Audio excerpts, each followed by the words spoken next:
Hello दोस्तों, मैं यश और आज से 66 मिलियन ईयर्स पहले क्रिटेशियस पीरियड में आसमान से एक माउंट एवरेस्ट जितना बड़ा मीटियोराइट करीब 20 किलोमीटर की रफ्तार से अर्थ के एटमॉस्फेयर में दाखिल हुआ और युकेटिन पेनिनसुला के शैलो वाटर्स में जाके गिरा, जिसके गिरते ही 1500 किलोमीटर के रेडियस में मौजूद हर चीज तुरंत वेपोराइज हो गई और कुछ ही देर में कई डिजास्टर्स स्टार्ट हो गए, जैसे earthquake, tsunami, forest fire, acid rains जैसी भयंकर घटनाएं घटने लगी। दुनिया में मौजूद हर बड़े से बड़े डायनासोर और छोटे से छोटा जीव अपनी जान बचाने के लिए यहाँ वहाँ भाग रहा था और देखते ही देखते कुछ ही चंद मिनटों में दुनिया का 75% जीवन नष्ट हो गया। और ये सब सिर्फ इसलिए हुआ क्योंकि एक 10 किलोमीटर चौड़ा मीटियोराइट एक शैलो समंदर में जाके गिरा था। पर क्या डायनासोर एक मीटियोराइट स्ट्राइक से एक्सटिंक्ट हुए थे?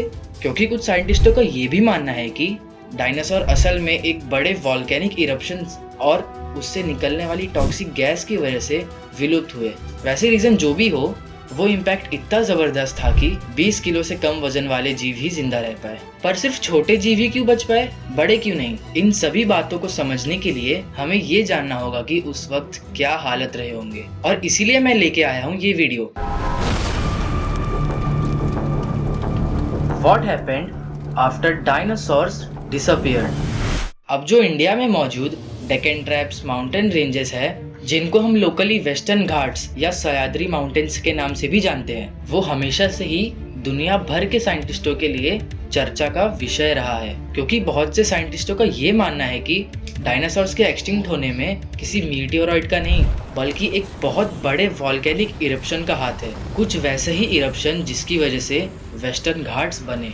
जी हाँ, वेस्टर्न घाट्स असल में 2 किलोमीटर थिक और 50,000 स्क्वायर किलोमीटर की एरिया में फैले बेसल्ट रॉक्स की लेयर से बने हैं और ये रॉक्स लावा के ठंडे होने से बनते हैं। जब डेक्कन ट्रैप्स के अलग अलग जगहों से रॉक सैंपल्स की टेस्टिंग हुई, तब पता चला कि ये तकरीबन 66 मिलियन ईयर्स ओल्ड है, यानी वही समय है जब डायनासोर्स का मास एक्सटिंक्शन हुआ था। अब वॉल्केनिक इरप्शन तो आज के समय में भी होते हैं, पर उनसे तो किसी स्पीशी का मास एक्सटिंक्शन नहीं होता। तो फिर डेक्कन ट्रैप्स इतने इम्पोर्टेंट क्यों हैं? तो गाइस, आज के समय के जो वॉल्केनोज है वो ज्यादा से ज्यादा 20 किलोमीटर तक के रेडियस तक ही पहुंच पाते हैं, जिससे 1815 में इंडोनेशिया का माउंट तंबोरा जब फटा था, वो सबसे डेंजरस इरप्शन होने के बावजूद सिर्फ 20 किलोमीटर तक के एरिया को ही इफेक्ट कर पाया था। तो एक ऐसा वॉल्केनो जिसने 50,000 स्क्वायर किलोमीटर के एरिया में तबाही मचाई, वो पूरे एटमॉस्फेयर में राख, धूल मिट्टी और टॉक्सिक गैसेस भरने के लिए काफी था।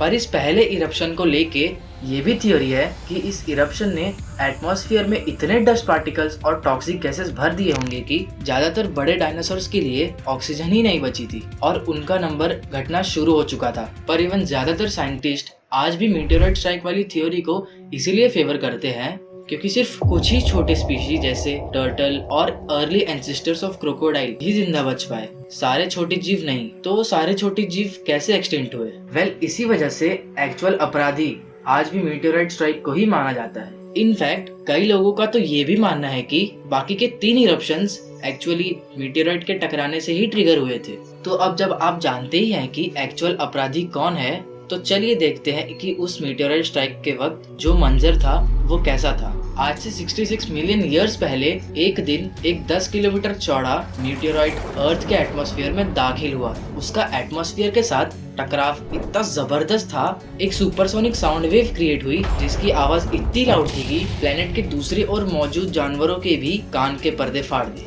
जहां एटमॉस्फेयर में एंटर करने के 5 सेकंड के अंदर ही ये मीटियोराइट मैक्सिको के युकेटिन पेनिनसुला नाम के शैलो वाटर्स में जाकर टकराया। जब ये माउंट एवरेस्ट जितना बड़ा और 460 trillion tons heavy meteorite 20 kilometre पर सेकंड की रफ्तार से अर्थ से टकराया, तो उसका इतना जबरदस्त इम्पैक्ट था कि उस जगह पर एक 150 किलोमीटर वाइड और 20 किलोमीटर डीप गड्ढा बन गया, जिसको आज हम चिकसिलप क्रेटर के नाम से भी जानते हैं। कंपैरिजन के तौर पे ये इतना गहरा है कि इसमें एक के ऊपर एक 24 बुर्ज खलीफा समा जाएं, जहां इस टकराव से इतनी एनर्जी रिलीज हुई कि इसने 1500 किलोमीटर के रेडियस में मौजूद हर चीज को इंस्टेंटली पिघला दिया, जिसके कारण उनकी हड्डियां तक नहीं बची। कुछ साइंटिस्टों का तो ये भी दावा है कि इस मीटियोराइट के कई टुकड़े तो चांद तक भी पहुंच गए थे, और जो नहीं पहुंचे वो अर्थ की ग्रेविटी की वजह से वापस आग के गोले बनकर दूर दूर के इलाकों में बरसने लगे।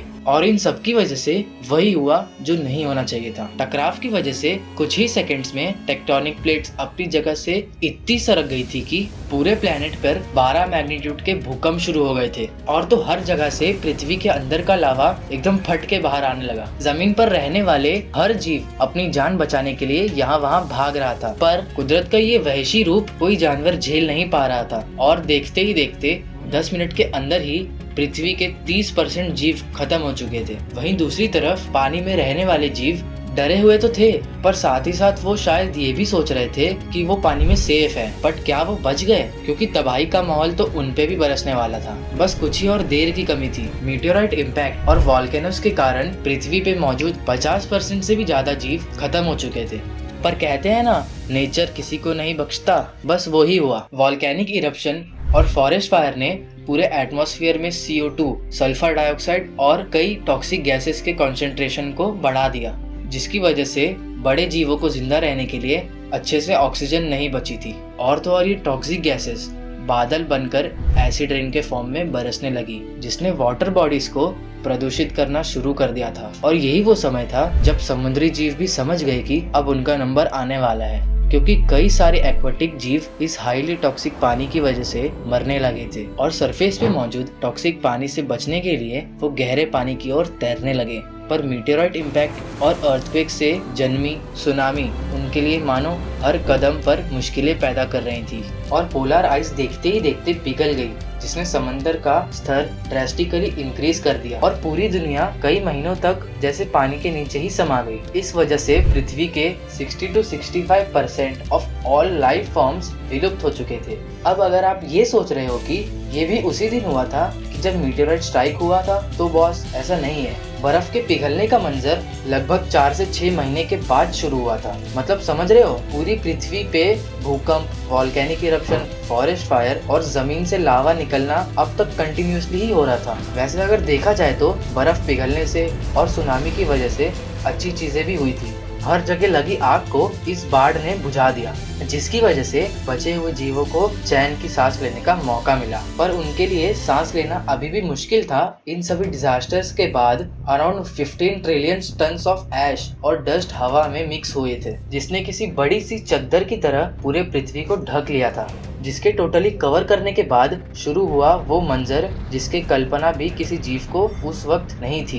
बस 1 साल के अंदर ही earth being a blue ball to a red ball to a white ball and wiped out 75% of living species. वैसे तो पृथ्वी और उस पर मौजूद जीवन ने बहुत कुछ सहा था इस पूरे दुर्घटना के दौरान, पर यार जीवन हमेशा अपने आप को कंटिन्यू रखने के नए नए रास्ते ढूंढती रहती है, और इसमें एनिमल्स के मुकाबले प्लांट ज्यादा सक्षम है, क्योंकि प्लांट्स प्रोड्यूस करते हैं स्पोर्स जो कि हार्श कंडीशन में भी सरवाइव कर सकते हैं। इसीलिए तो कुछ साल बाद जब डस्ट पार्टिकल्स और ऐश नीचे सेटल हुए, तो डायरेक्ट आती हुई धूप के कारण आइस एज खत्म हुआ। जब प्लांट के स्पोर्स स्टार्टेड जर्मिनेटिंग, जगह जगह नन्हे पौधे उगे, और वक्त के साथ देखते ही देखते अर्थ फिर से हरा भरा बनना शुरू हो गया था। हरियाली वापस आते ही ऑक्सीजन की मात्रा फिर से रिस्टोर होने लगी, और उसके सुकून से भरी दुनिया को एंजॉय करने के लिए छोटे मैमल्स और रोडेंट्स जो अपने गुफा के किसी ऊंचाई पे जिंदा रह गए और मरे हुए जानवरों की लाशें खाके जिंदा थे। यही वो छोटे जीव थे जिनके वजह से पृथ्वी पे लाइफ फिर पनपी। इनमें एवोल्यूशन आया और नए नए मैमल्स आए, जैसे कि राइनोज और अदर लार्ज मैमल्स। और आपको जानकर ये हैरानी होगी कि हम जो अपने आप को बॉस समझते हैं, वो सिर्फ 5 मिलियन ईयर्स पहले ही इस दुनिया में आए थे। वैसे इन सब में एक बात तो काबिले तारीफ है कि 5 मिलियन ईयर्स जितने कम समय में हमने बहुत तरक्की की है, जो कोई भी ना कर सका। तो वापस आओ अपनी पुरानी दुनिया में। ये सफ़र कैसा लगा हमें कमेंट्स में ज़रूर बताना, और हम अपने लिए ऐसी अमेजिंग वीडियोस लाते रहेंगे। और अगर आपको अच्छा लगा हो तो लाइक, शेयर और सब्सक्राइब करना। और इस वीडियो का टारगेट है 100 लाइक्स का। मुझे पता है आप लोग पूरा करवा ही दोगे। तो चलो फिर मिलता हूँ आपसे नेक्स्ट वीडियो में। तब तक के लिए बाय बाय, जय हिंद।